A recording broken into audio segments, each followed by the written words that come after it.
മെത്രാപ്പൊലീത്ത തിരുമേനിമാരെ മാർത്തോമ സഭ ഏറെ ചലിപ്പിച്ച ചലനത്തിൻ്റെ വക്താവായിരുന്ന ആളായിരുന്നു ഈശോ മാർ തീമോത്തിയോസ് തിരുമേനി. മുമ്പ് പോയവരുടെ പാതയടികൾ പിൻപേ നടക്കാൻ അനുഗ്രഹമാണല്ലോ. ആ ഒരു തിരുമേനിയുടെ ജീവചരിത്രവും തിരുമേനിയുടെ ജീവിതത്തെ ഓർക്കുന്ന ഈശോ തിരുമേനിയെക്കുറിച്ചുള്ള ഒരു പുസ്തകമാണിത്. ഈ പുസ്തകത്തിൻ്റെ തലക്കെട്ട് 25 വർഷങ്ങൾക്ക് മുമ്പ് തിരുമേനി ഒരു യൗവനക്കാരനോട് ചോദിച്ചു, കുഞ്ഞെ യേശു നിനക്കാരാണ്? ആ യൗവനക്കാരൻ ഇന്നൊരു ഡോക്ടറാണ്. ആ ഡോക്ടർ പറഞ്ഞു, എൻ്റെ ജീവിതത്തിലെ ഏറ്റവും നല്ല ഓർമ്മ അതാണ്.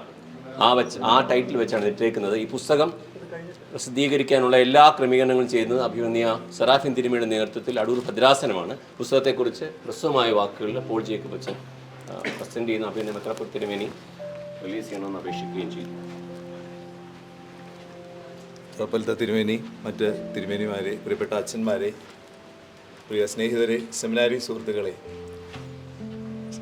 തോന്നിയാമല എന്ന ഗ്രാമത്തിൽ നിന്നും സിഹോറ എന്ന സ്ഥലത്തെ 2 സ്ഥലങ്ങളെ അടയാളപ്പെടുത്തി മലങ്കര മാർത്തോമാ സുറിയാനി സഭയിൽ മാത്രമല്ല കേരളക്കരയിൽ അങ്ങോളം ഇങ്ങോളം പ്രാർത്ഥനയുടെയും സുവിശേഷ തീക്ഷ്ണതയുടെയും പൂമ്പൊടി വിതറി സഞ്ചരിച്ച ഒരു വലിയ മനുഷ്യൻ്റെ ഓർമ്മകളും ആ ജീവിതത്തെ പറ്റിയുള്ള ധ്യാനങ്ങളുമാണ് ഈ പുസ്തകത്തിൽ അടങ്ങിയിരിക്കുന്നത്. പ്രിയപ്പെട്ട സാംകുശേഷൻ ഓർമ്മിപ്പിച്ചതുപോലെ കുഞ്ഞ് യേശു നിനക്കാരാണ്? ആരെ കണ്ടാലും തിരുമേനി ചോദിക്കുന്ന ഒരു ചോദ്യമായി മിക്കവാറും എഴുത്തുകാർ പലരും ഇതിൽ രേഖപ്പെടുത്തിയിട്ടുണ്ട്. നമ്മുടെ സഭയിലെ എല്ലാ തിരുമേനിമാരും ഈശോ മാർ തീമോത്തിയോസ് തിരുമേനിയുമായിട്ടുള്ള ഓർമ്മകൾ ഈ പുസ്തകത്തിൽ പങ്കുവച്ചിട്ടുണ്ട്. അത് 1-ാം ഭാഗത്തിൽ ഇടയസ്മരണകൾ എന്ന പേരിൽ ആ 12 ആർട്ടിക്കിൾ ചേർത്തിട്ടുണ്ട്. നിത്യവിശ്രമത്തിലേക്ക് വിളിക്കപ്പെട്ടിരിക്കുന്ന നമ്മുടെ പിതാക്കന്മാർ നേരത്തെ മറ്റു പുസ്തകങ്ങളിൽ എഴുതിയ തിരുമേനിയെ പറ്റിയുള്ള ഓർമ്മകൾ 2-ാം ഭാഗത്തിൽ നിത്യസ്മരണകൾ എന്ന പേരിൽ 2-ാം ഭാഗത്ത് ഉൾപ്പെടുത്തിയിട്ടുണ്ട്. 3-ാമത്തെ ഭാഗം സ്നേഹസ്മരണകൾ എന്നുള്ളതാണ്. അത് ബഹുമാനപ്പെട്ട സീനിയർ അച്ഛന്മാരുടെ ഓർമ്മകൾ, അതുപോലൊപ്പം തന്നെ മറ്റ് സുഹൃത്തുക്കളുടെ ഓർമ്മകൾ, സിഹോറ ആശ്രമത്തിലെ സിസ്റ്റേഴ്സ്, അങ്ങനെയുള്ള പ്രിയപ്പെട്ടവർ എഴുതിയിരിക്കുന്നതാണ് 3-ാമത്തെ ഈ ഭാഗം. ഈ ഒരു പുസ്തകം പ്രസിദ്ധീകരിക്കുവാൻ അടൂർ ഭദ്രാസനം അഭിമന്യ സെറാഫിൻ തിരുമേനിയുടെ നേതൃത്വത്തിൽ ഈ ഒരു ചുമതല ഏൽപ്പിച്ചപ്പോൾ എല്ലാവരും കൂടെ കൂട്ടായ ഒരു യജ്ഞമായിരുന്നു. 34 ആർട്ടിക്കിളാണ് ഇതിനകത്ത് ഉള്ളത്. ഈ ചുമതല CSS ഏറ്റെടുക്കുകയും വളരെ ഭംഗിയായിട്ട് മനോഹരമായി അത് പൂർത്തീകരിക്കുകയും ചെയ്തു. മെത്രാപ്പൊലീത്ത തിരുമേനിയും അഭിമന്യ തിരുമേനിമാരെല്ലാവരും കൃത്യസമയത്ത് തന്നെ ആർട്ടിക്കിളെല്ലാം തരികയും അതെല്ലാം എഡിറ്റ് ചെയ്യുകയും ഈ രീതിയിൽ പ്രസിദ്ധീകരിക്കാൻ സാധിച്ച് ദൈവത്തെ മഹത്വപ്പെടുത്തുന്നു.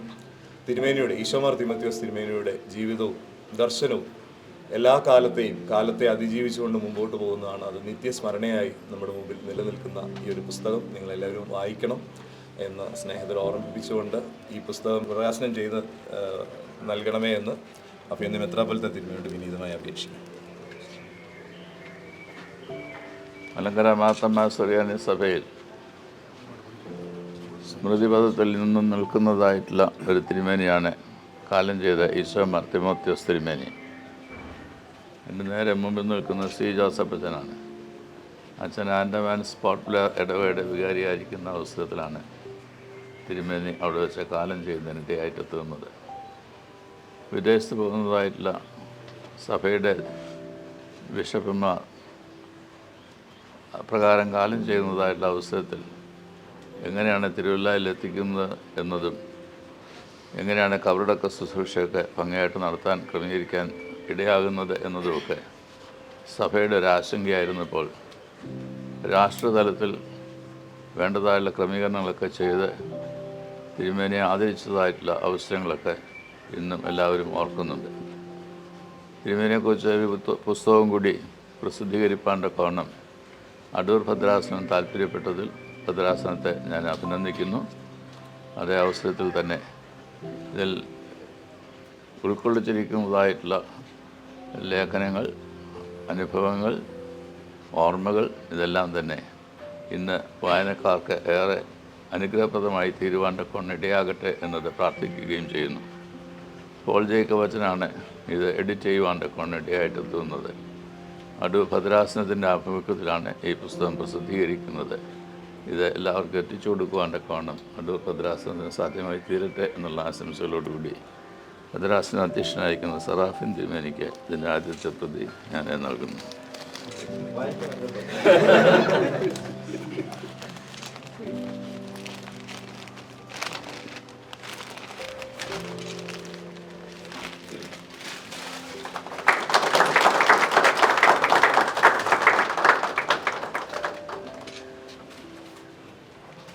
സിഹോറ ആശ്രമത്തിൽ നിന്ന് ഇപ്പോൾ എത്തിയതായിട്ടുള്ള ഒരാളാണ് നമ്മുടെ സറാഫിൻ തിരുമേനി. അതുകൊണ്ട് സിഹോറ ആശ്രമത്തിൽ നേരത്തെ ഉണ്ടായിരുന്ന ഈശോ തിരുമേനിയെക്കുറിച്ച് പ്രകാരം ഒരു പുസ്തകം രചിക്കുന്നതിന് തിരുമേനിക്ക് പ്രത്യേകമായുള്ള താല്പര്യം ഉണ്ടായിരുന്നു. അത് സഭയ്ക്കും സമൂഹത്തിനും ചരിത്രത്തിനും അർത്ഥവത്തായി തീരുവാൻ്റെ കൊണ്ടിടയാകട്ടെ എന്നത് വീണ്ടും ആശംസിക്കുന്നു. താങ്ക് യു തിരുമേനി. ഈ ഒരു പുസ്തകം ഈ കാലത്ത് എഴുതുന്നതിൻ്റെ ഒരു പ്രാധാന്യം എന്ന് പറയുന്നത്, ഇന്ന് നമ്മുടെ ഈശോ മാർ തിമോഥെയോസ് തിരുമേനിയുടെ ജീവിതത്തിലൂടെ പുതിയ തലമുറ ആ ജീവിതത്തിലൂടെ സ്വാധീനിക്കപ്പെടണം എന്നുള്ളതായ ഒരു ആഗ്രഹത്തോടു കൂടിയാണ്. അതിന് ഏറ്റവും ആപ്റ്റായിട്ടുള്ള ഒരു സ്ഥലത്ത് മെത്രാപ്പൊലീത്ത തിരുമേനി അനുവദിച്ചതനുസരിച്ച് ഇന്ന് ഈ പ്രകാശനം നിർവഹിക്കാനായിട്ട് ഇടയായി തീർന്നതിൽ ദൈവത്തെ സ്തുതിക്കുന്നു. അപ്പോൾ തിരുമേനിമാരോട് പ്രത്യേകമുള്ള നന്ദിയും സ്നേഹവും അറിയിക്കുന്നു. പ്രത്യേകിച്ച് സെമിനാരി സ്റ്റുഡൻസ് ഉള്ള ഈ ഒരു അവസരത്തിൽ ഇതെല്ലാവരും വാങ്ങി അത് നമ്മുടെ മിനിസ്ട്രിക്കുള്ള ഒരു വലിയ ചലഞ്ചായിട്ട് ഏറ്റെടുത്തുകൊണ്ട് ഈ നാളുകളിൽ സമർപ്പണത്തോട് പ്രവർത്തിപ്പാൻ ദൈവം നമ്മെ എല്ലാവരെയും ഇടയാക്കട്ടെ. എന്നെ സംബന്ധിച്ചും ഇതിലെ ഓരോ അനുഭവങ്ങളൊക്കെ വായിക്കുമ്പോൾ വലിയ ഉൾക്കാഴ്ചകളും ജീവിത മാതൃകയും ഒക്കെ ലഭിക്കുന്നു. അത് നമുക്ക് സഭയ്ക്ക് ഏറ്റവും അനുഗ്രഹമായ മുതൽക്കൂട്ടായി തീരട്ടെ എന്ന് പ്രാർത്ഥിച്ചുകൊണ്ട് എല്ലാവിധമായിട്ടുള്ള ഭാവങ്ങളും ആശംസകളും നന്ദിയും അറിയിക്കുന്നു. പ്രത്യേകിച്ച് മെത്രാപ്പൊലീത്ത തിരുമേനി ഈ ഒരു അവസരം എന്നതിലുള്ള പ്രത്യേക നന്ദി അറിയിക്കുകയും ചെയ്യും. ഒരു വാക്ക് പ്രാർത്ഥിച്ചിട്ട് നമുക്ക് ചെയ്യാം. ദൈവമായ കർത്താവേ, ഇന്നേ ദിവസം ഞങ്ങൾക്ക് എല്ലാവർക്കും ഒരുമിച്ച് ചേർന്ന് വന്ന് സെമിനാരിയുടെ ചലനം മാസികയും അഡ്വക്കത്തരാശ്രം ക്രമീകരിച്ചത് ഈശോ തിരുമേനിയെക്കുറിച്ചുള്ള പുസ്തകമൊക്കെ പ്രസിദ്ധീകരിപ്പാൻ്റെ കൊണ്ടിടയായി തീർന്നതോർത്ത് ഞങ്ങൾ ഇതിനെ സ്തുതിക്കുന്നു. ഇങ്ങനെ ഞങ്ങൾക്ക് ലഭിക്കുന്ന ധന്യമായിട്ടുള്ള നിമിഷങ്ങൾ ഞങ്ങളുടെ എല്ലാം ജീവിതത്തെ കൂടുതൽ ശ്രേഷ്ഠമാക്കി തീർക്കുന്നതോടൊപ്പം എല്ലാറ്റിലും തിരുനാമം മഹത്വപ്പെടുവാൻ ഇടയായി തീരുകയും ഇന്നേ ദിവസം തിരുസ്ഥാനത്തെ അനുഭവിച്ച് മാരാമൻ കൺവെൻഷനിൽ പങ്കെടുക്കുവാൻ ഞങ്ങളെ ഓരോരുത്തരെയും യോഗ്യതയുള്ളവരാക്കി തീർക്കുകയും ചെയ്യണമെന്ന് യേശുവിൻ നാമത്തിൽ അപേക്ഷിക്കുന്നു. ദയയോടെ കേൾക്കണമേ. Good day.